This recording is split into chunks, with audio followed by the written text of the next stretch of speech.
হতাশাকে বলি একটি দুঃখ। তুমি যখন ভাবো সব শেষ, তখন আসলেই কি সব শেষ হয়ে গেছে?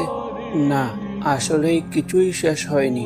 হতাশা তোমাকে দেখতেছে যে তুমি কখন হাল ছেড়ে দাও, কিন্তু আল্লাহ তখনও তোমাকে দেখেন তুমি কখন তার দিকে ফিরে আসো। আল্লাহ তাআলা পবিত্র কুরআনে বলেন, ওয়ামান ইয়াত্তাকিল্লাহা ইয়াজআল লাহু মাখরাজা।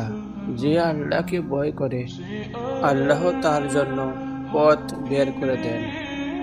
কিন্তু আল্লাহ তাআলা জানেন কোথায় তোমার জন্য আলো অপেক্ষা করতেছে। তুমি শুধু এগিয়ে যাও, হতাশ ছেড়ে আল্লাহর উপর ভরসা রাখো। হতাশা একটি ধোঁকা, ভরসা হলো একমাত্র সত্য। আর আল্লাহ তাআলা কখনো তোমাকে একা ছেড়ে দেন না।